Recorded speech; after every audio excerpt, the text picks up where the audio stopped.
नमस्कार दोस्तों, राधे राधे। आज हम जानेंगे कि चतुर्मास क्या होता है, यह क्यों मनाया जाता है, इस दौरान हमें क्या करना चाहिए और क्या नहीं करना चाहिए। साथ ही हम ये भी जानेंगे कि चतुर्मास में कौन कौन सी चीज़ें खानी चाहिए और किन चीज़ों से बचना चाहिए। सनातन धर्म में चतुर्मास का बहुत अधिक महत्व माना जाता है। चतुर्मास 4 महीने की वह अवधि होती है जो आषाढ़ शुक्ल एकादशी से शुरू होकर कार्तिक शुक्ल एकादशी तक चलती है।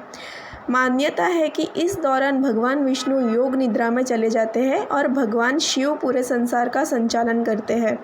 चतुर्मास के इन 4 महीनों को भक्ति, तपस्या, दान और आत्मचिंतन का समय माना जाता है। ऐसे में माना जाता है कि इस समय किए गए अच्छे कार्यों का फल कई गुना बढ़ जाता है। अब सवाल उठता है कि चतुर्मास में क्या करना है हमको। सबसे पहले हमें प्रतिदिन सुबह जल्दी उठकर स्नान करना चाहिए और भगवान विष्णु, भगवान शिव और श्री कृष्ण की पूजा करनी चाहिए। दूसरा, हमें गीत, रामायण और भागवत पुराण का पाठ करना चाहिए। तीसरा, हमें गरीबों में और ज़रूरतमंद लोगों को दान देना चाहिए। आप भोजन, वस्त्र या अपनी क्षमता के अनुसार धन का दान भी कर सकते हैं। चौथा, हमें क्रोध, झूठ और बुरी आदतों से दूर रहना चाहिए। पांचवा, हमें मन को शांत रखने का प्रयास करना चाहिए और अधिक से अधिक समय भगवान के ध्यान में बिताना चाहिए। अब बात करेंगे कि चतुर्मास में क्या नहीं करना चाहिए। चतुर्मास के दौरान मांसाहार, शराब और तामसिक भोजन से दूर रहना चाहिए। इसके अलावा किसी का अपमान नहीं करना चाहिए और किसी के बारे में बुरा सोचना नहीं चाहिए। अब जानते हैं कि चतुर्मास में क्या खाना चाहिए। इस दौरान हमें सात्विक भोजन करना सबसे अच्छा माना जाता है। आप रोटी, दाल, चावल, हरी सब्जी, फूल, दूध और सूखे मेवों का सेवन कर सकते हैं। ध्यान रखें कि भोजन हमेशा शुद्ध और ताज़ा बना हुआ होना चाहिए। दोस्तों, चतुर्मास केवल एक धार्मिक परंपरा नहीं है, बल्कि यह आत्मशुद्धि और आध्यात्मिकता उन्नति का एक विशेष अवसर भी है। अगर हम इन महीनों में अपनी ध्यान, विचारों और शुद्ध में लगाए तो हमारा जीवन बहुत ही अच्छा होगा। अगर आप भगवान विष्णु और शिव की कृपा प्राप्त करना चाहते हैं तो पूरे श्रद्धा भाव से चतुर्मास का पालन करें। पौराणिक कथाओं के अनुसार आषाढ़ शुक्ल एकादशी के दिन भगवान विष्णु शिक्षा में योग निद्रा में चले जाते हैं। इस दिन को देवशयनी एकादशी भी कहा जाता है। इनके बाद पूरे 4 महीने तक भगवान विष्णु विश्राम करते हैं और कार्तिक शुक्ल एकादशी के दिन वो जागते हैं। इस दिन को हम देव उठनी एकादशी कहते हैं। अब सवाल उठता है कि भगवान विष्णु 4 महीने तक योग निद्रा में क्यों जाते हैं। इसका उत्तर है हमें प्राचीन ग्रंथों में मिलता है। ऐसा माना जाता है कि यह समय प्रकृति के विश्राम का समय होता है। वर्षा ऋतु के कारण पेड़ पौधे, पशु पक्षियाँ और मनुष्य के जीवन में कई बदलाव आते हैं। इसीलिए इस समय साधु संत भी एक ही स्थान पर रहकर भगवान की आराधना करते हैं। अब हम जानेंगे कि चतुर्मास में हमें और क्या क्या करना चाहिए जिससे हमारे जीवन में बहुत ही अच्छा बदलाव आए, हमको पॉजिटिविटी मिले और हमारा मन शांत रहे, कहीं मन और भागे ना, हम भगवान के चिंतन में लीन रहे ताकि भगवान की हम पे ज़्यादा से ज़्यादा कृपा बरसे। सुबह जल्दी उठकर स्नान तो करना ही चाहिए और भगवान का ध्यान तो करना ही चाहिए। उसके बाद और क्या करना चाहिए, प्रतिदिन हमें एक दीपक जलाना चाहिए भगवान के सामने, तथा आप विष्णु का ध्यान कर सकते हैं प्रदीप जलाकर, या माता लक्ष्मी की पूजा भी कर सकते हैं, या तो आप दोनों का चिंतन एक साथ करें और तुलसी जी में जल जरूर डालें। तीसरा, ज़रूरतमंदों, गरीबों की सहायता हमें करनी ही चाहिए, पर हाँ, उनकी सहाय इस प्रकार करें कि अगर वो भूखे हैं तो उन्हें भोजन कराएं। अगर आप पैसे दे देते हैं और आप वो पैसे अगर वो किसी और गंदी चीज़ों में या कुछ और में यूज़ कर लेते हैं ना, तो उसका पुण्य आपको नहीं मिलेगा।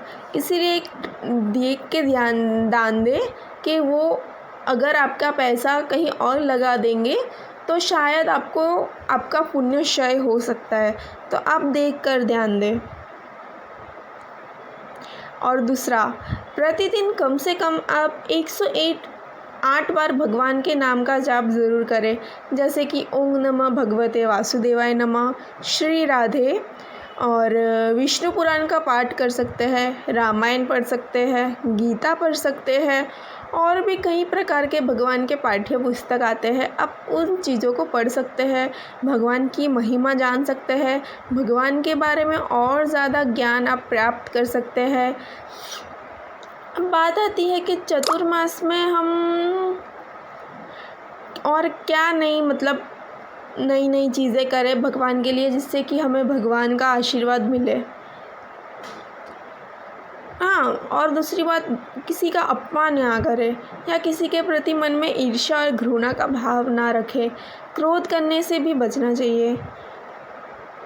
दोस्तों, बहुत से लोग ये भी जानना चाहते हैं कि चतुर्मास में विवाह और अन्य शुभ कार्य क्यों नहीं होते।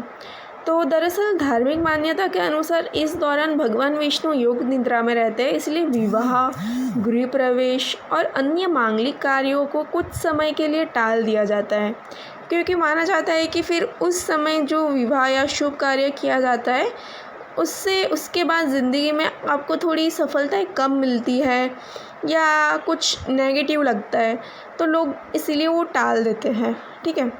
चतुर्मास का सबसे बड़ा संदेश यह है कि मनुष्य को अपने जीवन में संयम, धैर्य और भक्ति को अपनाना चाहिए।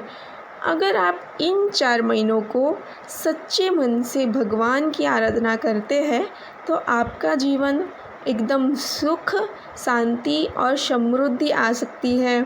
माता लक्ष्मी की कृपा आप पर खूब बरस सकती है। तो दोस्तों, आप मुझे हमारे कमेंट सेक्शन में बताइए, आप भी ये चतुर्मास करने वाले हैं या नहीं। वैसे तो श्रावण महीना चालू हो ही गया है, तो आप में से कितने जन श्रावण का 16 सोमवार कर रहे हैं, या कितने सिर्फ 4 सोमवार कर रहे हैं, या कितने 2 सोमवार कर रहे हैं, मुझे भी बताइए। तो चलो दोस्तों, अब आगे बात करते हैं। हाँ, आप इस समय है ना श्री कृष्ण और श्री राधा रानी, हमारी स्वयं जो हमारी गुरु है, उनका आप मार्गदर्शन कर सकते हैं।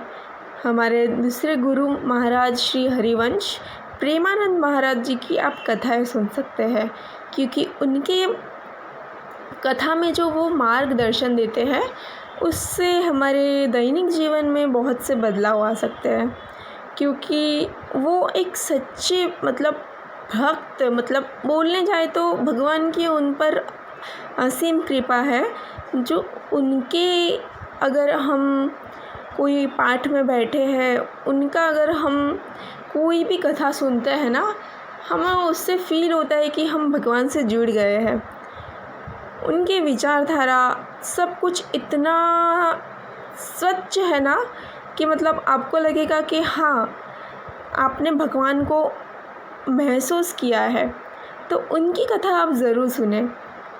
और शाम को आप 1 घंटा भजन कीर्तन में लगाए, जैसे कि थोड़ा आपने राधा रानी का भजन किया, थोड़ा माता लक्ष्मी का भजन किया, या आपने लक्ष्मी नारायण की आरती एक साथ की, तो भी अच्छा है।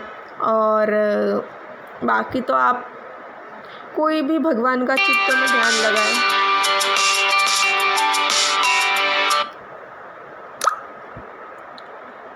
धन्यवाद। अगर आपको ये वीडियो पसंद आई तो वीडियो को लाइक करें, चैनल को सब्सक्राइब करें और कमेंट सेक्शन में जय श्री श्याम अवश्य लिखें। श्री हरिवंश, राधे राधे। तो दोस्तों, इसी प्रकार के वीडियो के लिए भक्ति विद मोनिका को चैनल को सब्सक्राइब करें। आगे भी हम और भी भगवान की ज्ञान की वीडियोज़ या उनके भजन, भक्ति या कोई फेस्टिव सीज़न, तिथि, उस बारे में हम आपको जानकारी देते रहेंगे और लंबी चर्चा करते रहेंगे। राधे राधे।